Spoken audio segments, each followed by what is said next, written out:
Hello, I'm Evan with GuitarStringWarehouse.com. Today we'll look at string gauge. Basically, a string's gauge refers to its size, more specifically its diameter, so how thick or thin the string is. For example, a common gauge is 9 to 42. This refers to a set of strings where the first string is 9/1000ths of an inch thick, and the sixth string is 42/1000ths of an inch thick. Often you'll hear people abbreviate this information and simply say, I use 9s or I use 10s. Referring to the gauge of the first string in the set.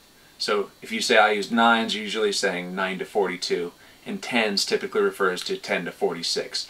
These are the two most common gauges in electric guitar. So what does this mean for your guitar playing?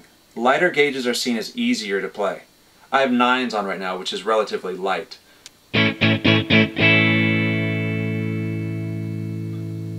It's really easy to cleanly hold down a chord. Also, strings are easier to bend. Okay, now I have a heavier gauge on, 11 to 52. Okay, I can feel the strings are a bit bigger, and I can feel the strings are tighter, there's more tension. Leads might be a little more difficult, and bending is going to require a little more finger strength. So you might want to work out those fingers if you can move up in gauge.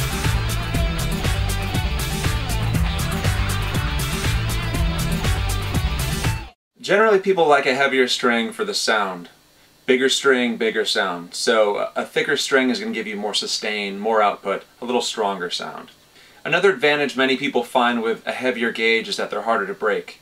And if you're drop tuning, a heavier gauge is going to help keep the tension from being too loose. Remember, it's always a good idea to consult your guitar manufacturer before experimenting too much with string gauge. So let's do a little comparison. You're more likely to hear the nuances in sound if you have headphones or some good speakers. So I'll just start off just playing an A chord.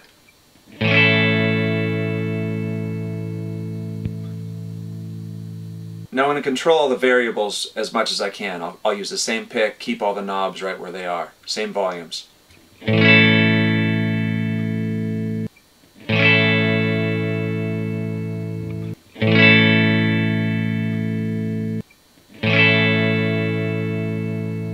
Let's try some other sounds.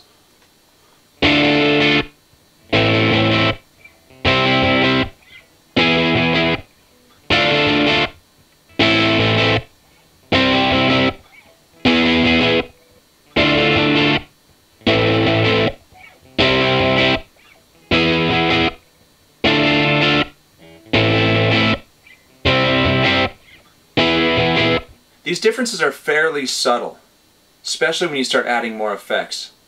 Let's add a little beef cheek to our sound.